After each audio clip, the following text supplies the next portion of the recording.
Kaufering, what is Kaufering? So I realized that I had to talk about Kaufering today. All right. 4 years ago, I have a presentation at the Sfaradi Hall where I show photos at the concentration camp called Kaufering. Most people have never heard of Kaufering concentration camp. Kaufering was the communal name for 11 sub-camps which fell under administration of Dachau concentration camp. They operate between 18 of June 1944 to 27 of April 1945 and were situated around the town of Lemberg and Lench, and Kaufering is in Bavaria. Previously, Nazi Germany had deported all the Jews from the Reich, but having extorted other forms of labor, they transport Jews back to the camp to build 3 enormous underground bunkers which would not be vulnerable for the Allied attack. The bunkers were intended to produce Messerschmitt aircraft, but none were produced before the camps were liberated by the United States Army. Kaufering was the largest of the Dachau camp. I have to show you this.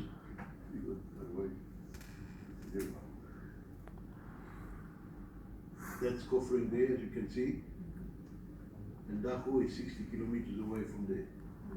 And all the others are different camps. And this is where all the Jews were buried before and after. And this is Dutch, this is the camp. I'll come back to this. Can you read this? Yeah. And the one there right at the right, that's when they left Kaufering back to Berlin.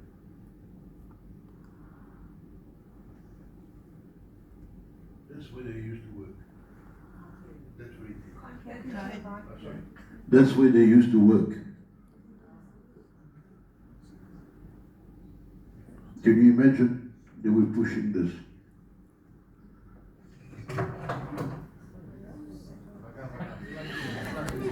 They were pushing this. Can you imagine that? That's when the American came, that's what they find. That's where they used to live, unfortunately. You can see something very bad there. With the American camps, you can see all the bodies. They find over 500 bodies around the camp.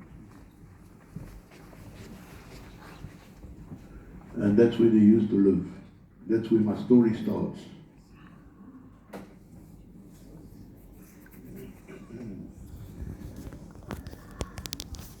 Most of the sites were not preserved and were repurposed for other use. Women in forced labor were used in particular large number of the camp complex.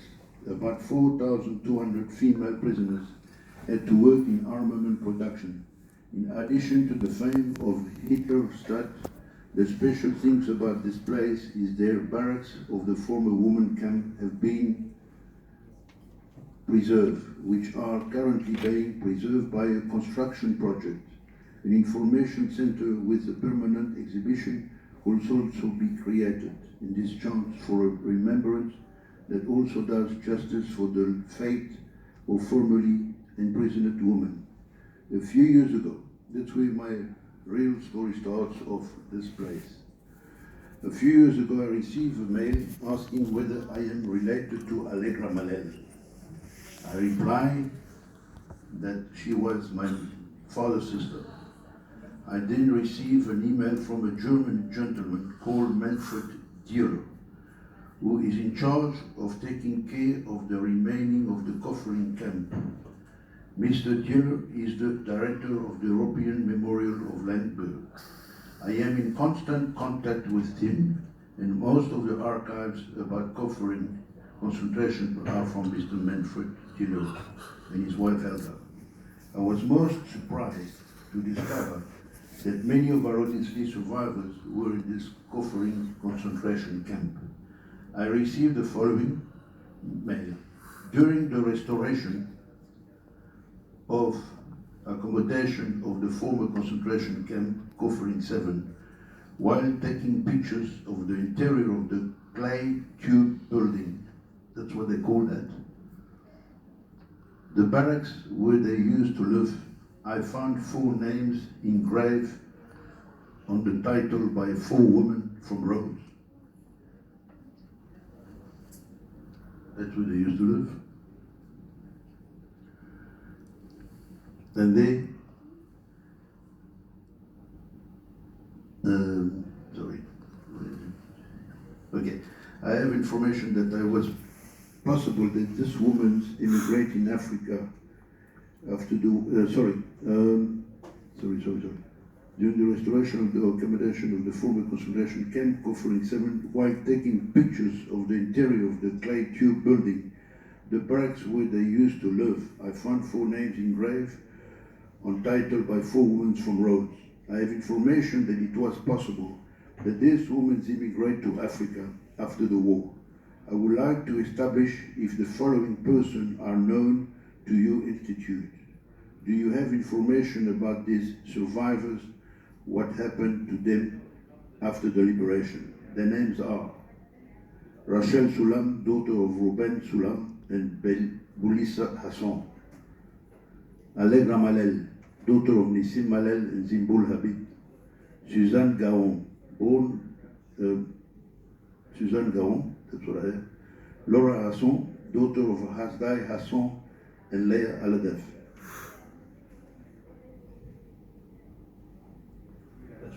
That's what they find.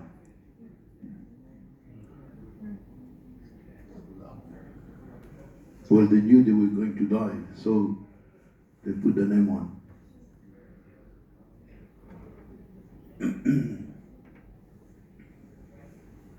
The Rodisleys arrived in Auschwitz on the 23rd of August, 1944. 3/4 of them were gassed the same day, like Isaac was mentioning. The remaining Rodisleys were divided in different camps after 2 months in Auschwitz. On the 27th of October 1944, 90 Rodisleys were transported to Kaufering on a cattle wagon. On 17th of December 1944, the remaining Rodisleys left Kaufering for Bergen-Belsen. Transport was on a cattle wagon. It is not known how many died on the trip. 2 trains left Dachau from Kaufering with thousands of people. The Allied forces attacked the train, which had no sign of the Red Cross on top. It is surmised that Allied forces could not know there were concentration camps inside. Many were wounded and died. Dachau is 60 kilometers from Kaufering. Only the strong and healthy prisoners were able to walk on the Dead March, which took approximately 3 days. The Dead March began in Kaufering Camp 1. This is my aunt.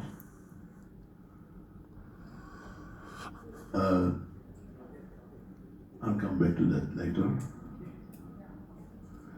This is the list of all the Sephardics who went to Kaufering.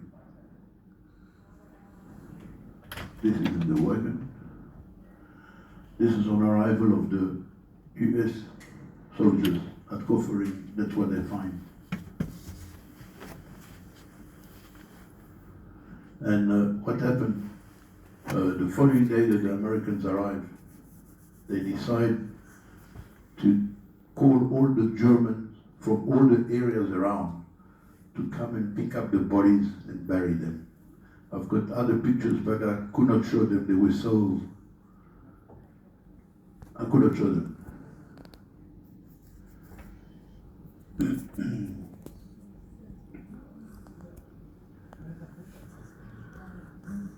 The photos were taken at Kaufering. From there, they walked through the city center of Lemberg up to the new mountain street leading to Dachau. These photos are the only one taken of Kaufering prisoners that are in existence today.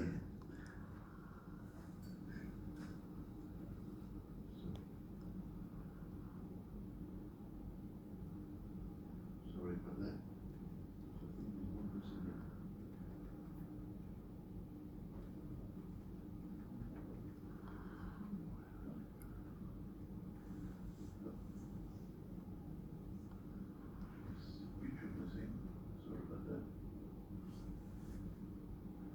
see it there. I've got the pictures on there. Sorry about that.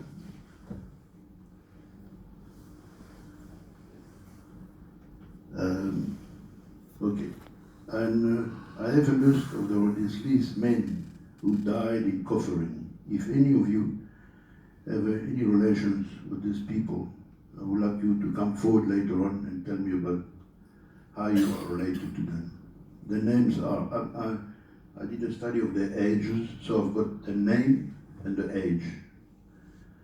Kapeluto Nissim, 38. Cohen Menachem, 28. Levi Yeshua, 23. Cohen Solomon, 24. Cunho Giacomo, 25. Aladef Alberto, 29. Asson Solomon, 46. Asson Alberto, 17. Benun Alberto, 29. Asson Joseph, 29. Kapeluto Nissim, 38. Okay. One of the signatures on the clay tube belonged to Allegra Mallel, my aunt, my father's sister. After the liberation on the 29th April 1945 in Davo, she was transferred to Italy. She lived only 3.5 months. She died on the 11th of August 1945 in a hospital in Bologna and was buried there. My uncle Giuseppe, brother of Allegra, after a long administration work, he obtained the necessary document to transfer the body in a Jewish cemetery in Rome. I visited her with Adrian the first time exactly on the 13th of August 2018 after 73 years of her death.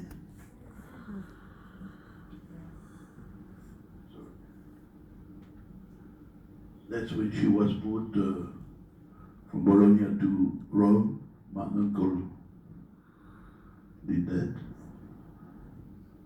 And that's when we went to visit her.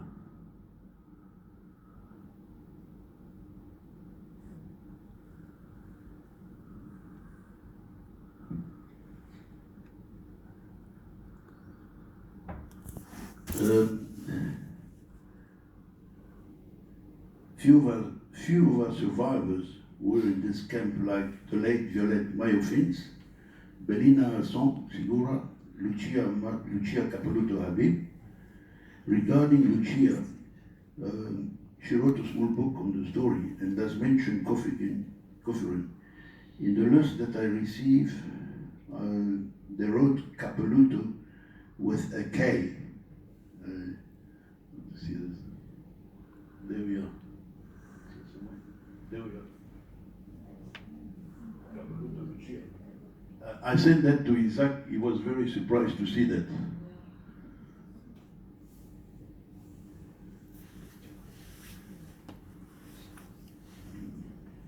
Okay. Memorial in Landsberg, the Preserve Women Camp.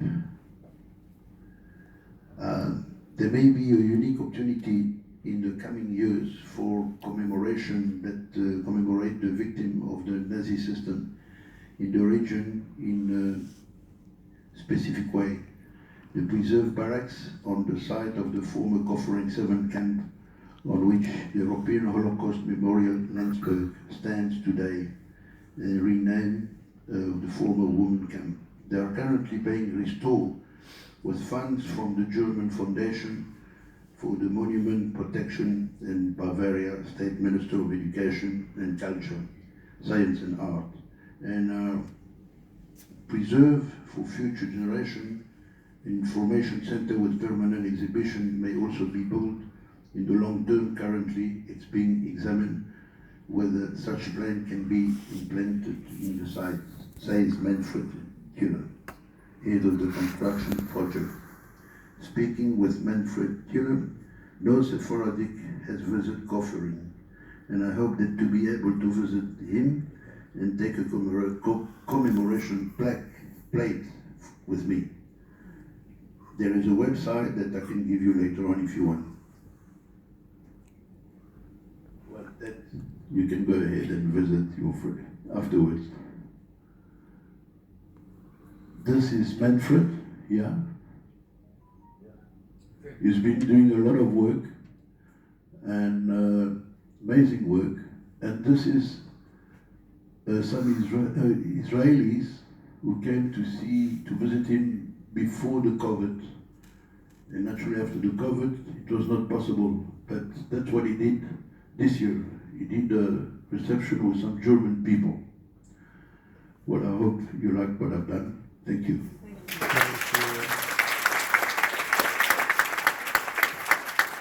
Sorry, my English is not perfect.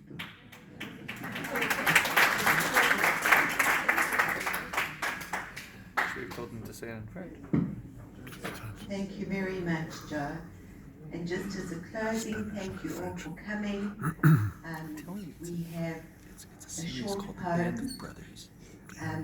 from Isaac, just to end off, and you're welcome to have a cup of tea, and if there's anything to eat, to have something as well.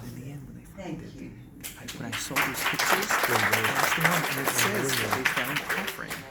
75 years, in memory of the victims falling in the hands of the devil. In these narrow streets, I am wandering around. In beautiful roads, I am searching and searching. In the Mallel Jewish quarter, I keep on going. Only empty houses are facing me. Yet, joyful faces are surrounding me, but they are not the faces of my people. The Germans invaded Rhodes and took away the descendants of Abraham. In one single day, my Jewish quarter expired, and since Rhodes, my beloved, has been dressed in mourning. 75 years have gone by since the Jews of Rhodes entered Auschwitz. Auschwitz, residence of death. 75 years later, I entered Auschwitz. I walked in the footsteps of my brethren who suffered. The sky was the color of ash. I wanted to weep, but I could not. The mist shrouded the infinite